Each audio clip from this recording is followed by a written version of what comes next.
Welcome to Math 2210. We'll be doing some problems from Chapter 12. Linear regression is, of course, a subject where we're trying to fit the straight line that best fits a set of data. Now, the text, the author video showed you a lot of the theory, and of course my video is just going to zoom in and practice on how you work these on the calculator. So we have this data set here, and notice that as x increases, y also appears to be increasing. So what we're going to do is try to see if x can be used to predict the value of y. The first three things we'll be doing with this data set is we'll be finding a scatter plot for the data. The regression equation reads y equals a plus bx. A little different order from the way you normally see a linear equation. You're used to seeing the x term first, like y equals 2x plus 5. In statistics, it's common to list the number first and the x term second. And then we will graph the regression line that we find and place it on the scatter plot so we can get a visual look to see if it appears that our straight line does a good job of approximating the data. I recommend you hit pause and you enter x in list 1 and y in list 2 on your calculator so that you'll be ready to go.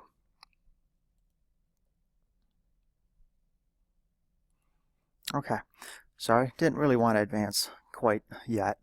Alright, now while you have your calculator, let me switch to my calculator screen. Something I want you to check quickly. You see this word down here at the lower left, catalog. So you do second to get to that. Do second catalog. You'll have this really long alphabetical list. You want to go down to the D's where you see the word diagnostic.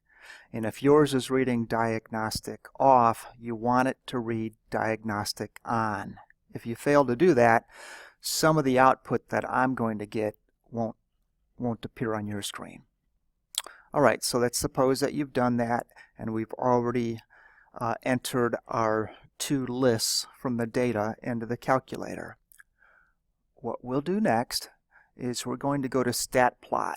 Now here in blue, the upper left-hand corner, you see Scatterplot, so we need second to get to that. And we're going to make sure that in, well, let me first just select line 1. We're going to make sure that it's on, so if your off is blinking, switch it to on. We're going to use the first type of graph here. Our X list, make sure you're L1 and L2. For the mark, any of those will do. On a small screen, I think the first one probably shows up about the best. So let's suppose you've done all that and you click the enter key. Oh, I'm sorry, not the enter key. I'm so used to clicking enter. We've got all this entered in. To actually see your graph, you're going to go to the zoom key. Now for zoom, the one we're going to do, mine is numbered 9, but it's zoom stat for statistics. That's the one that we'll do. And now I'll click the enter. Okay, you can see there an x-axis, a y-axis, and we have our data points plotted. In real life, if you're doing regression, you'll want to look at this first. If you see nothing at all like a linear relationship, then you won't want to do linear regression. But here, although it's clear these don't follow a straight line, it would appear that they roughly do. That is, as we go to the right, we see that the slope is positive. In other words, an approximate straight line to these points would slope upward. So visually it looks okay. So now I'll show you how you can actually get the equation of the line that best approximates these. What we're going to do is click on our Stat button. We are going to go over to Tests. And again, if you're using a model like mine, you're going to have to go fairly far down. F on my calculator. I'll show you also what G is, because you have two things that look similar. You want F, which is linear regression t-test. That's the one you'll select. So I'll do that by clicking enter. Alright, my X list, I did have an L1. My Y list, I had an L2, frequency 1. This third line you may need to change. Now I'll tell you theoretically what this is all about a little bit later in this lesson when we look at the output.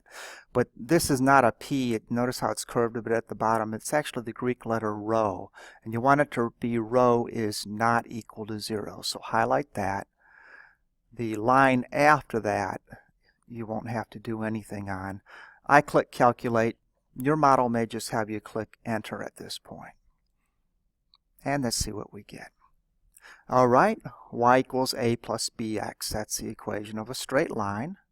And if we want to know what our answer is, well, notice a here is about 0.154. If you scroll down, you'll see more output.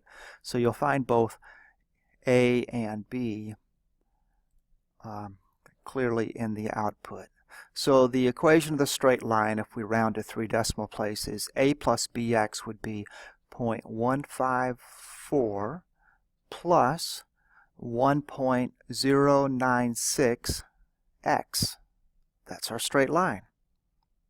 I'll talk more about the other output in a few minutes. I assume you just did that on your calculator, so keep it available for some later material. But right now what I'd like to do is take this regression equation and I'd like to superimpose it on that scatter plot so we can see a nice view of what's happening. So you'll just want to jot down those 3 decimal place approximations that I read off just a moment ago.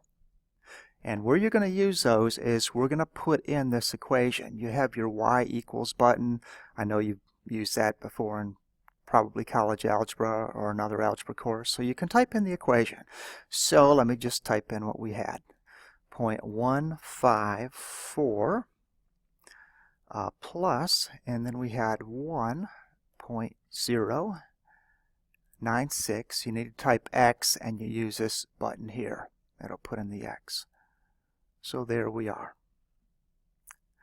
And now we can go back to our zoom button. Recall that we go down to stat plot, zoom stat. We already did stat plot, zoom stat. We click enter for zoom stat. And notice it brings up the scatter plot that we previously developed. It brings up the equation we just typed in. And this, they say, a picture is worth 1,000 words. Well, this really shows you what regression is all about, You see that? Okay. That line doesn't go through any of the points, but it does a reasonable job of showing you what the trend of those points is. So that's what linear regression is all about. Now, in a real-life problem, suppose you look at this and you're going, gee, I don't know if that straight line is really doing such a good job of approximating those. How can I make a determination? And here's where we need some of the other output that was generated by our calculator. So I will go back to my PowerPoint here. So I want to go to another slide, and I'm going to talk about some of the most important numbers in the output. First, the correlation coefficient. The correlation coefficient is always in between, sorry, I wrote the wrong thing. It's R, and R is always between 1 and -1. If it's at the extremes, if R turns out to be 1 or -1, then what it would mean is that our straight line went through every point of data. Now that's not going to happen in a realistic problem. You have to be kind of artificial. So usually R falls somewhere in between those. What happens is if R is 1, it means the slope would be positive. Your line goes uphill like ours did. Negative 1 would mean it was a downward slope. So R is usually in between here. And R values, well, if R is, say, bigger than 0.8 or less than negative 0.8, you know, that's certainly a very good value. Often people have to use kind of a judgment call. Let's say they do something and they get 0.75. You know, that's maybe not quite as good of a value. But certainly on either side of 0.8 would be pretty good. Now, R2, which is literally just mathematically you take the value of R and square it, it has a really neat interpretation. It tells you what percentage of the variation of your data is explained by this equation. So let's let me write down next the values that we actually got when we did our problem. Jotted down that we had R equals 0.873. So notice that's bigger than 0.8. That's a pretty good value. R squared, if you take that and square it, what you'll get is R squared is equal to 0.762. Notice it's smaller. When you square a decimal number, it makes it smaller.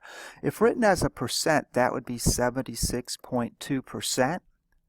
And so what it's saying is that our equation describes 76.2% of the variation. So it's doing a fairly good job. Now, rho, recall that when you were setting up the regression in your calculator, you selected rho is not equal to 0. Essentially what you were doing was you were setting up a hypothesis test. The way that hypothesis test looked was the initial or null hypothesis is saying, well, let's assume that rho is equal to 0. And we set up the alternate hypothesis, rho is not equal to 0. Well, rho is our population correlation coefficient. So R is the correlation coefficient for the little data set we had. Rho would be for the entire population. Now, if rho were equal to 0, that would say there's no correlation between x and y. In other words, don't try to predict y using the value of x. There's nothing going on there. Now, it would appear, based on the fairly good value of R that we got and the decent value of R squared we got, that we should reject the null hypothesis. How can you do that? How can you determine that from your calculator output? Well, on your calculator, it gave you a value of p. You want to make sure you don't mix p with rho. And when we did this, p ended up being 0.010. And you use the same convention we did on all hypothesis tests. When p is low, h0 must go. So, in other words, all of our output is telling us there's a fairly good model here. This equation does a decent job. Now, for a moment, before I go on to the next slide, I'm just going to take about 2 minutes to talk about something. Real-life regression problems. Suppose that things aren't looking that good. Let's suppose R is only 0.5. You know, you're going, wow, this is not a very good model here. What happens is you may need to introduce another variable to help predict things.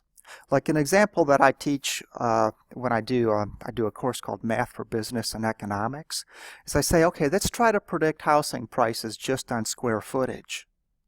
Well, you can do that. You can come up with a regression model. X is the square footage, Y is the price of the house, and you probably would find some correlation there. You know, I mean, certainly generally speaking, large houses will bring in more money, but we know that doesn't explain everything. So just using square footage may not give us a great correlation coefficient. We might want to introduce another variable. Now it could be size of the garage, for instance. 0, 1, 2, 3 car garage. That certainly helps predict the price of a house. Or maybe the number of bathrooms. That's certainly important. And so you can add more variables. In that case, it'll go beyond the scope of what I'm showing you in this class. But if any of you are business students, if you take my Math 3210 class, we'll do multiple regression. It's really neat because we'll look at more characteristics to try to predict something. Now I just have one slide left, and it's okay, we got this model, you know, what are you going to use it for? Well, I jotted down the model that we came up with. Now the domain of this model, the original data set, remember how I had an XY table? Well, on the X side of that table, the smallest data value was 1 and the largest one was 5. When you use a regression model for prediction, you should only use it to predict for values of X which fall within the domain. So look at the first question here. I say, okay, let's estimate the value of Y when X is 4. 4 here clearly falls within the domain. X is 1 to 5, so we can use it here. So what would my estimated value be? When we do an estimate, we often use a little hat on that variable. We've done that before in the class. Estimated value would be 0.154 plus 1.096 using the equation top of the page, and we would just plug the value of X in there. Put that into your calculator, you would get 4.538. So that would be the estimated value. Second question, estimated value of Y when X is 7. Well, the problem here is that 7 is not within the set of values that we use to build this model. And so you should not use it to make those kinds of estimates. Or if you do, you should definitely take your estimate with a real grain of salt. This happens a lot in real life. You'll often see business people or economists do this. They'll say, okay, we built a model based on the last 20 years, and this is a trend that we saw happening. So we predict in 5 years this will happen. Well, as we know, those models often fail. It seems like it's harder to predict the economy than it is to predict the weather. So it's not that people will never do that. It's just you should understand that, hey, you're really kind of treading on thin ice there. You wouldn't want to put too much money behind that kind of a decision. All right, well, hope you found this interesting. I'm going to sign out here, and good luck with the homework.